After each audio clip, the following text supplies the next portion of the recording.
Assalamualaikum warahmatullahi wabarakatuh. Ulang. Kalau mulai ya. Assalamualaikum warahmatullahi wabarakatuh. Saya perwakilan dari kelompok 3 akan mempresentasikan tugas kami, tugas kelompok dari kelompok 3. Sebelumnya saya akan memperkenalkan diri dari semua anggota kelompok 3. Yang pertama ada Laila Niswatul Faiza, yang kedua saya sendiri, terus yang ketiga Elvin Julianti Armadia, Dio Elwando Akila, Alfiatus Soliha, Muhammad Alfi Al-Fatah. Di sini kami dari kelompok 3 akan mempresentasikan monopoli price and monopoli output. Dan yang pertama akan dimulai oleh teman kelompok saya, yaitu Laila Niswatul Faiza. Monggo.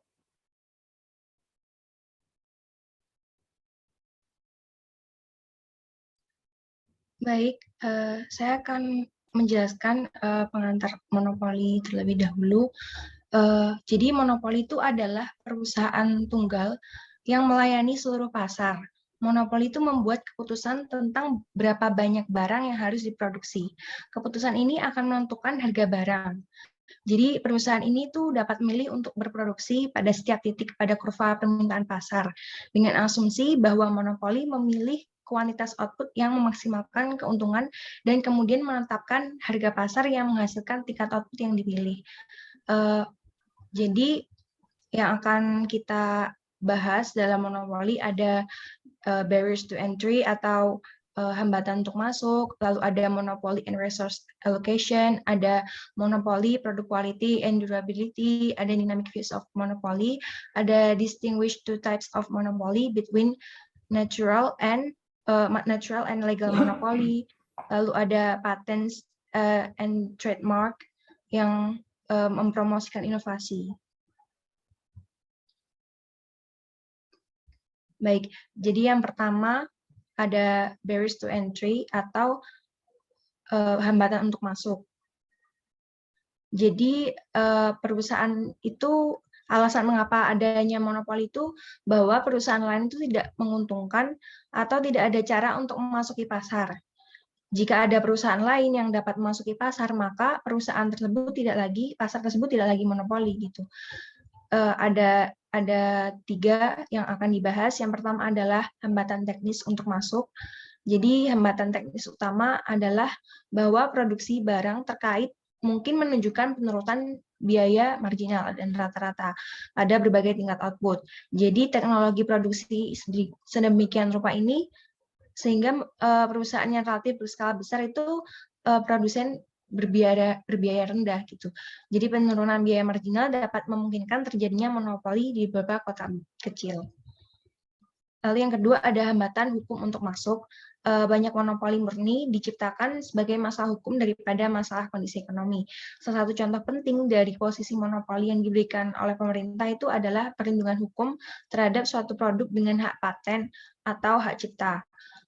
Pembelaan yang diberikan oleh pemerintah dari monopoli adalah bahwa sistem paten dan hak cipta itu membuat inovasi lebih menguntungkan dan karenanya bertindak secara intensif. Yang ketiga ada penciptaan hambatan masuk. Meskipun beberapa hambatan masuk mungkin independen dari kegiatan perusahaan monopoli itu sendiri, hambatan lain itu dapat dihasilkan langsung dari kegiatan tersebut. Sebagai contoh, perusahaan dapat mengembangkan produk atau teknologi yang unik dan mengambil langkah-langkah luar biasa untuk mempertahankannya itu agar tidak dapat ditiru oleh pesaing. Atau perusahaan dapat membeli sumber daya unik untuk menjaga potensi masuk.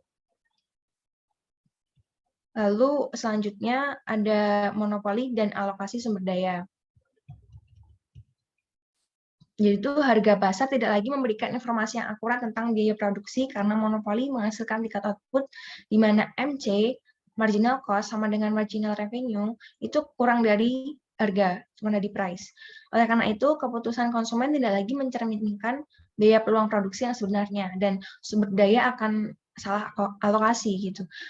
Yang pertama ada dasar perbandingan. Kita membutuhkan dasar perbandingan yang didefinisikan secara tepat untuk mengevaluasi pengaruh alokasi monopoli. Untuk sampai pada pernyataan tentang konsekuensi kemakmuran dari monopoli, kita dapat membandingkan kinerja monopoli dengan kinerja industri kompetitif sebelumnya. Lalu yang kedua ada grafis, analisis grafis. Grafiknya itu dapat dilihat di PPT tersebut. Analisis grafik dari efek kesejahteraan monopoli. Jika pasar ini kompetitif, output akan menjadi QC. Produksi terjadi di mana harga sama dengan rata-rata jangka panjang dan biaya marginal. Di bawah monopoli, harga tunggal sederhana, output akan menjadi QM karena ini adalah tingkat produksi di mana pendapatan marginal itu sama dengan biaya marginal. Keterbatasan output QC ke QM itu menunjukkan misalokasi yang disebabkan oleh monopoli. Nilai total sumber daya yang dikeluarkan oleh batasan output ditunjukkan sebagai besar FIKC QM. Surplus konsumen dari PM, BC, PC itu ditransfer ke keuntungan monopoli. Dead weight loss-nya itu diberikan ke BEF.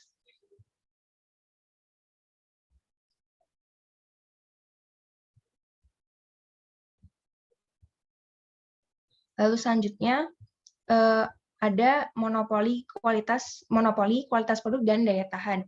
Jika monopoli memiliki beberapa kelonggaran pada jenis, kualitas, dan berbagai barang yang diproduksi, maka tidak mengherankan jika keputusan perusahaan berbeda dengan keputusan yang diambil di pasar persaingan.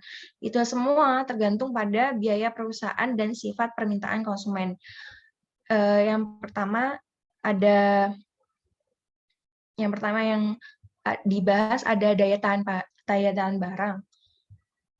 Itu sebagian besar penelitian tentang pengaruh monopoli terhadap kualitas berfokus pada daya tahan barang seperti mobil, rumah, lemari es yang melayani pemiliknya selama beberapa periode daripada setelah dikonsumsi segera setelah dibeli.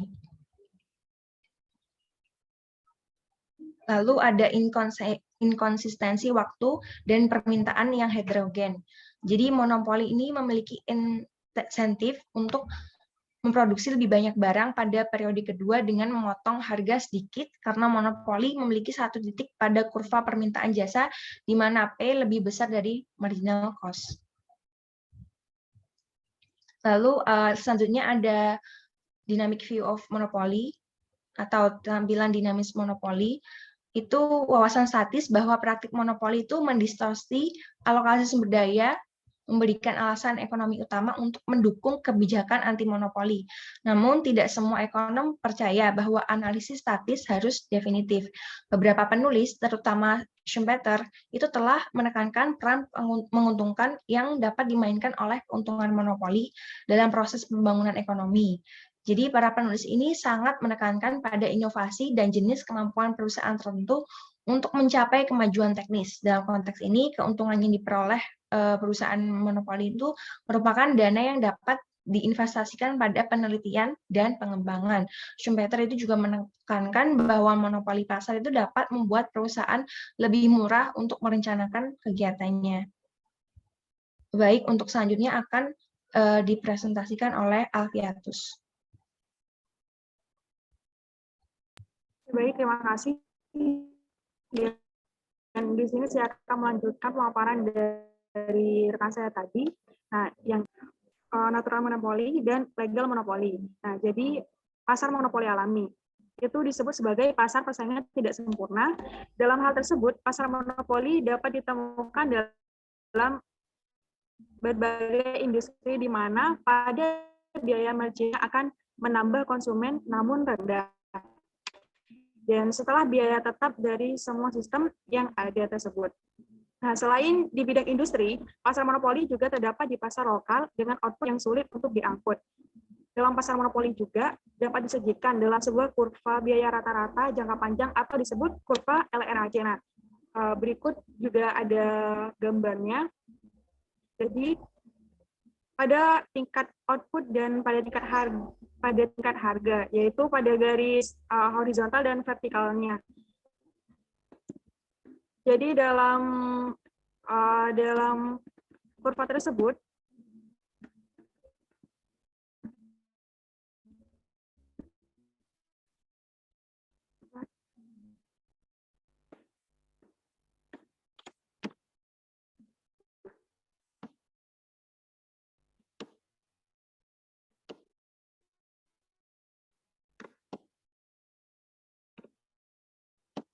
baik, di sini saya akan melanjutkan.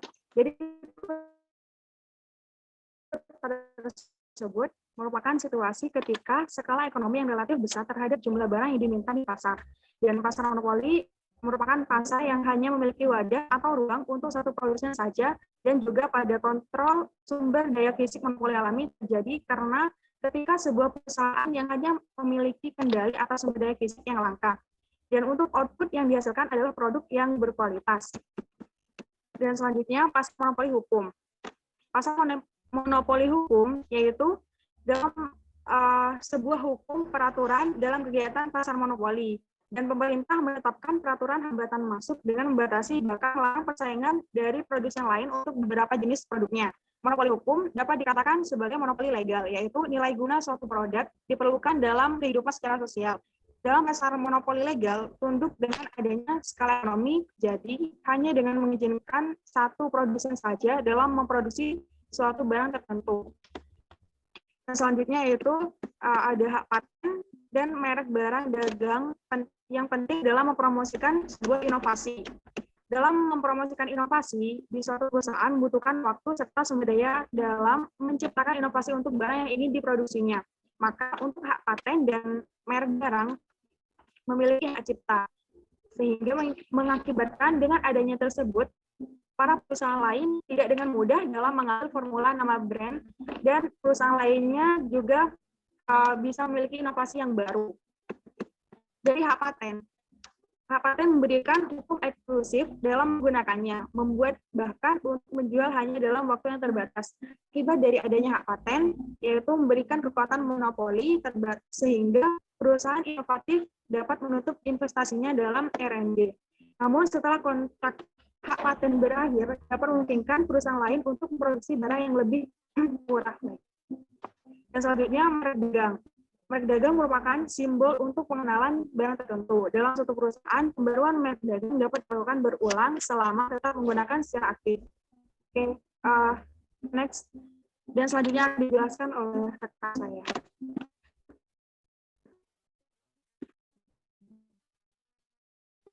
Baik, terima kasih. Yang kedua ada price atau harga. Bagaimana monopoli maksimalkan keuntungan memilih output dan harga. Keuntungan bagi monopoli di sini sama dengan perusahaan lain pada umumnya akan sama dengan total pendapatan dikurangi total biaya. Dalam biaya di pasar modal juga sama dengan biaya perusahaan dalam persaingan sempurna menggunakan total biaya. Biaya tetap, biaya variabel, biaya marginal, biaya rata-rata, dan biaya variabel rata-rata. Sebuah perusahaan yang sangat kompetitif bertindak sebagai pengambil harga. Jadi kami menghitung total pendapatan mengambil harga pasar yang diberikan dan mengalihkannya dengan jumlah output yang dipilih perusahaan. Sementara pasar monopoli ini dapat mengenakan harga berapapun yang mereka inginkan untuk produk mereka sendiri. Permintaan untuk produk perusahaan membatasi harga. Monopoli di sini adalah satu-satunya perusahaan di pasar di mana kurva permintaan sama dengan permintaan pasar. Untuk perusahaan yang sangat kompetitif, miring ke bawah. Kebanyakan orang mencoba mengkritik pasar monopoli karena mereka mengenakan harga terlalu tinggi, tetapi para ekonom di sini keberatan dengan pasar monopoli yang tidak memberikan output yang besar menjadi efisien. Ada aturan di mana untuk maksimalkan keuntungan di pasar persaingan yang sempurna, yaitu pada setiap perusahaan yang akan memproduksi jumlah output di mana P sama dengan MC.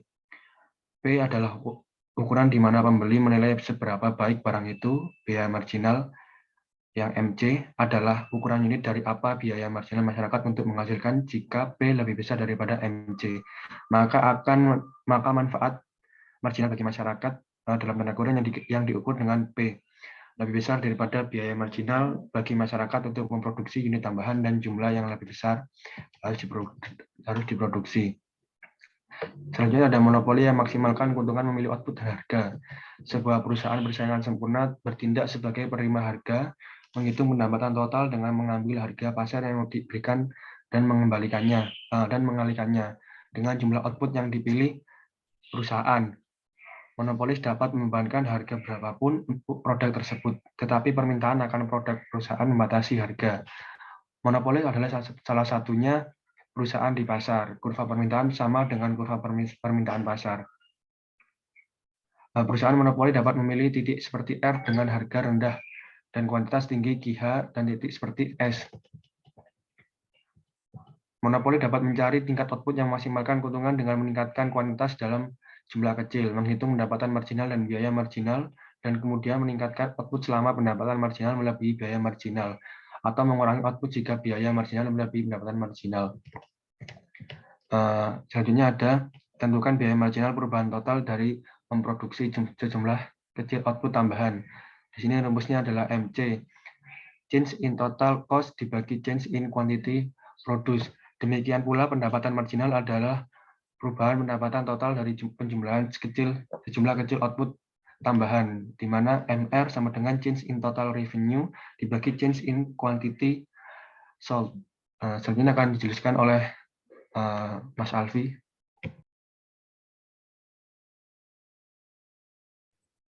Ya, terima kasih. Di sini saya akan melanjutkan penjelasan dari harga ya. Di sini itu ada determines total revenue, total cost, and profit. Di sini ada 3 langkah proses di mana seorang monopolis memilih kuantitas yang memaksimalkan keuntungan untuk diproduksi, memutuskan berapa harga yang akan dikenakan, lalu menentukan total pendapatan, total biaya, dan keuntungan. Yang pertama itu ada the monopolist determines its profit maximizing level of output. Jadi itu monopolis menentukan tingkat output yang memaksimalkan keuntungan. Jadi di sini akan membahas kuantitas yang memaksimalkan keuntungan akan terjadi di mana MR sama dengan MC atau titik terakhir yang mungkin sebelum biaya marginal mulai melebihi pendapatan marginal. Monopoli memilih tingkat output yang memaksimalkan keuntungan dari Q1. Selanjutnya itu yang kedua adalah the monopolist decides what price to charge. Itu artinya itu monopolis memutuskan berapa harga yang harus dibebankan. Jadi di sini menjelaskan mengenai perusahaan monopoli akan membebankan harga yang bersedia dibayar oleh pasar. Harga ini berada di atas kurva biaya rata-rata yang menunjukkan bahwa perusahaan memperoleh laba. Jadi monopoli di sini memutuskan berapa banyak yang akan dikenakan untuk tingkat output Q1 dengan menarik garis lurus ke atas dari Q1 ke titik R pada kurva permintaan yang dirasakan. Dengan demikian, monopoli akan mengenakan harga. Selanjutnya itu yang ketiga ada calculate total revenue, total cost, dan profit. Yang artinya hitung total pendapatan, total biaya, dan laba. Di sini yaitu monopoli mengidentifikasi keuntungannya, total pendapatan akan menjadi Q1 dikalikan dengan P1. Total biaya di sini akan menjadi Q1 lalu dikalikan dengan biaya rata-rata produksi Q1 yang ditunjukkan oleh titik S pada kurva biaya rata-rata tersebut. Jadi keuntungan akan menjadi total pendapatan persegi dikurangi persegi panjang total biaya yang menunjukkan zona yang diarsir pada gambar. Selanjutnya itu mengenai price discrimination atau biasa disebut diskriminasi harga. Jadi diskriminasi harga di sini yaitu kemungkinan menjual barang identik dengan harga berbeda. Monopoli yang terlibat dalam diskriminasi harga dapat menjual unit output yang identik dengan harga berbeda. Diskriminasi harga di sini juga ada tingkatannya. Tingkat pertama atau sempurna, kemudian akan mengekstraksi semua surplus konsumen yang tersedia, lalu meninggalkan para peminta sebagai kelompok yang acuh antara pembeli barang monopoli atau melakukan tanpanya. Jadi di sini diskriminasi harga tingkat ketiga, meskipun selanjutnya ada tingkat ketiga, pemisahan pasar. Diskriminasi harga tingkat pertama itu menimbulkan beban informasi yang cukup besar untuk monopoli. Lalu ia harus mengetahui fungsi permintaan untuk setiap pembeli potensial. Dengan asumsi bahwa biaya marginal sama di semua pasar, hasilnya adalah kebijakan penetapan harga di mana di situ ada rumusnya PI dalam kurung 1 plus tutup kurung sama dengan dalam kurung 1 plus tutup kurung 1 per EI lalu PJ 1 per EJ. Jadi sini menjelaskan bagaimana harga yang memaksimalkan keuntungan akan lebih tinggi di pasar di mana permintaannya kurang elastis. Jadi konsekuensi kesejahteraan dari diskriminasi harga tingkat ketiga pada prinsipnya itu masih dibilang kurang jelas. Karena sehubungan dengan kebijakan harga tunggal, kebijakan diskriminasi mengharuskan kenaikan harga di pasar yang kurang elastis dan mengurangi di pasar yang lebih elastis. Oleh karena itu, perubahan memiliki efek mengimbangi pada total kerugian. Mungkin selanjutnya akan dijelaskan oleh rekan saya. Terima kasih. Oke, selanjutnya mengenai output monopolis. We can see in a short-run monopoly system, the demand curve is highly elastic to change in price. And in the long-term monopoly system, in all inputs and production costs are variable. Yang berarti output monopolis ini bisa dilihat dari dua jangka. Yang pertama adalah jangka pendek, yang dimana kurva permintaan dari output monopolis ini elastis terhadap harga. Kemudian yang kedua mengenai jangka panjang, di mana sistem monopoli dalam semua input dan biaya produksi adalah variabel atau saling terkait. Untuk lebih jelasnya bisa next slide. In a short-run monopoly system, the demand curve is highly elastic to change in price. Monopoly company face a downward sloping demand curve, selling more output increases income. The most profitable level of output is when MR or marginal revenue equals MC or marginal cost. Yang berarti perusahaan monopoli ini menghadapi kurva permintaan yang miring ke bawah. Satu-satunya cara dapat menjual lebih banyak output adalah dengan mengurangi harganya. Menjual lebih banyak output ini akan meningkatkan pendapatan, tetapi menurunkan harga akan menguranginya. Jadi tingkat output yang paling menguntungkan adalah ketika MR atau marginal revenue ini sama dengan MC atau marginal cost. When MR more than MC, then profit will be increased by increasing output. But if MR less than MC, then total profit is added by reducing output. The break-even point was and profit depend of ETC or average total cost. Yang berarti pada MR lebih dari MC, maka laba akan diperbesar dengan meningkatkan output. Sedangkan jika MR ini lebih kecil daripada MC-nya, maka laba total akan ditambahkan dengan mengurangi output. Sedangkan untuk menghitung titik impas, rugi dan untungnya output itu tergantung pada ETC atau average total cost, which can be formulated first formula P or price equals ETC, so break even, second formula, P more than ETC, so profit, and third formula, P less than ETC, so loss. Yang berarti ada 3 formula yang dimana P atau harga ini sama dengan ETC, maka itu berarti menemukan titik impasnya. Sedangkan P harga lebih dari ETC ini akan sama dengan menentukan untungnya jika harganya itu lebih besar daripada ETC ini. Kemudian jika harga ini lebih kecil, P lebih kecil daripada ETC, itu dikatakan rugi. Nah, untuk jangka panjangnya akan dijelaskan oleh rekan saya. Kepadanya waktu dan layar dipersilahkan.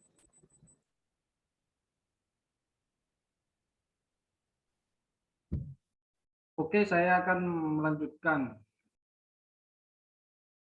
In the long term, monopoly system in all input and production costs are variable. The best level of output is when P or price equal LMC or long run marginal cost. Di mana pada jangka panjang sistem monopoli adalah semua input di dalam sistem monopoli itu, semua input dan biaya produksinya itu variabel. The monopolist can have a long-term advantage because it has a strategy of blocking new player into the industrial world. Jadi tingkat output terbaik adalah ketika P itu sama dengan LMC atau long run marginal cost. Jadi di mana perusahaan monopoli itu dapat memiliki keuntungan jangka panjang karena memiliki strategi menghalangi pemain baru ke dunia industri. Nah, yang terakhir di sini catatannya, not in a monopolistically competitive market. Companies can increase product variety and selling expenses to advertise product. It is used to mark the purchasing power of consumer. Artinya, dalam pasar persaingan monopoli itu perusahaan dapat meningkatkan variasi produk dan beban penjualan untuk mengiklankan produk. Jadi di monopoli itu lebih banyak anggarannya itu masuk ke modal ya. Jadi untuk mengiklankan produk dan di produknya itu dijadikan di banyak variasi. Jadi hal itu digunakan untuk menarik daya beli konsumen. Jadi semakin banyak variasi dan iklan dari produk itu, maka konsumen itu akan tergiur untuk membeli produk itu. Mungkin sekian dari saya dan mungkin ini yang terakhir. Demikian presentasi dari kelompok 3. Mohon maaf bila ada kesalahan dan yang lain. Wassalamualaikum warahmatullahi wabarakatuh.